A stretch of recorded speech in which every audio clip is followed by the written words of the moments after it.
Hello, हम पढ़ रहे हैं आज चुनौतियों का सामना करने।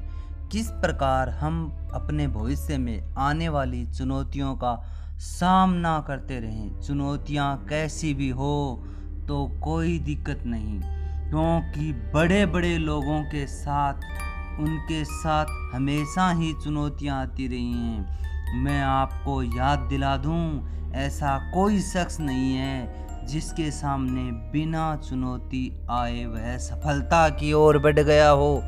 इसलिए सबके लिए चुनौतियों का सामना करना ज़रूरी है। उनसे डरना नहीं है, बस डटकर उनका मुकाबला करना है। अब मैं आपको ये बताऊंगा दो भाइयों के माध्यम से। दो भाई हमेशा ही जिद करे रहते थे, कुछ ऐसा करेंगे। वो कहते थे लोहे को हवा में उड़ा देंगे, हम बड़े बड़े कुर्सियों को उड़ा देंगे, आदमी को एक दिन ऐसा बनाएंगे कि वो हवा में उड़ जाएगा। अब आप सोचो, वो जब इस प्रकार की बातें करते होंगे तो लोग उन्हें पागल कहा करेंगे।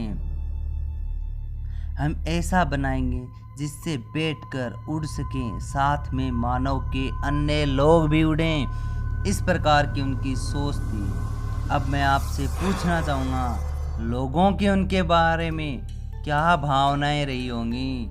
उस समय लोग उनके बारे में क्या बातें करते होंगे?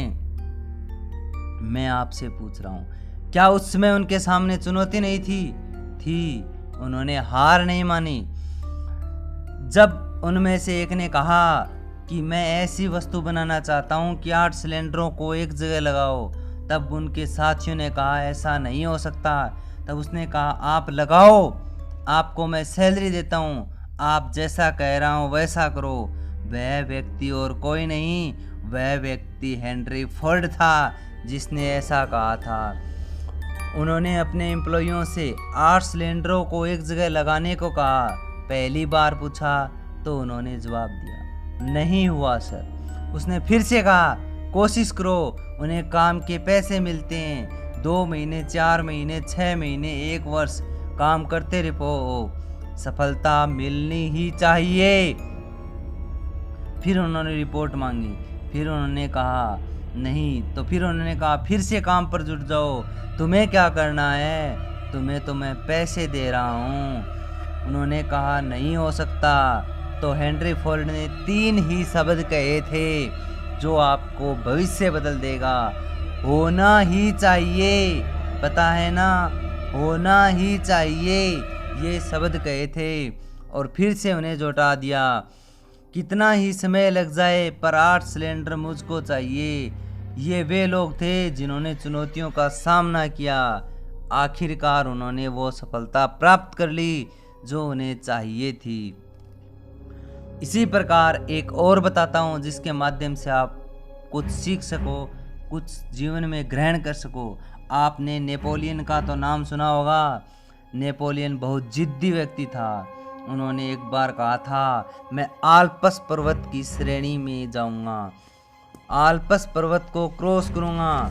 तब वहां पर उसने कहा कि आल्प्स पर्वत को मृत घाटी कहते हैं, वहां पर जाने वाला कोई जिंदा नहीं बचा है आज तक।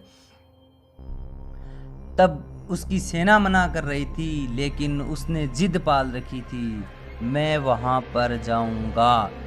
और वह वहां पर गया और उन्होंने आल्प्स पर्वत को हासिल किया। लेकिन उससे पहले क्या हुआ आपको पता है? वहां पर एक बूढ़ी महिला जाने से पहले मिली। कहा बेटा मैं तुमसे उम्र में बड़ी हूँ, अनुभव अधिक है, इसलिए कह रही हूँ उस ओर मत जाओ, वहां पर तुम्हें असफलता ही हाथ लगेगी, तुम कुछ नहीं कर पाओगे। तब नेपोलियन ने कहा नहीं माते, अवश्य होगा। उसने एक बात कही थी, हवा का तो काम है जलना, हवा का तो काम है चलना, दीपक का तो काम है जलना। वो अपना काम करते हैं, मैं अपना काम करता हूँ। मृत घाटी का उद्देश्य लोगों को मारना है, मेरा उद्देश्य उस पर फतेह हासिल करना है। और ऐसा करते हुए उसने उस अल्पेशियन पर्वतमाला पर फतेह हासिल कर ली थी। क्या उसके सामने चुनौतियां नहीं थी? अनेक चुनौतियां थी। ये जीवन का कठोर सत्य है कि चुनौतियां सबके सामने आती हैं, किसी के सामने छोटी तो किसी के सामने बड़ी चुनौतियां आती हैं। उन चुनौतियों का सामना करो, मन में सोच लो, उसने दिया वो उसी के नाम करता हूँ। इन चुनौतियों को आज मैं स्वीकार करता हूँ। ये कहा जाता है, ये चादर सुख की मोला क्यों सदा छोटी बनाता है। हे ईश्वर, ये सुख रूपी चादर तू हमेशा छोटी ही क्यों बनाता है। कुछ समय बाद सुख स्वयं चला जाता है। सिरा कोई भी थामो, दूसरा खुद में खुद टूट जाता है। जैसे ही सुख का अनुभव करने लगते हैं तुरंत दुख आ जाता है। इसलिए चुनौतियों का सामना करते रहो, अपना जीवन अवश्य सफल होगा। यदि मेरी बात का जरा सा भी प्रभाव रहा है तो इनको जीवन में ग्रहण करो।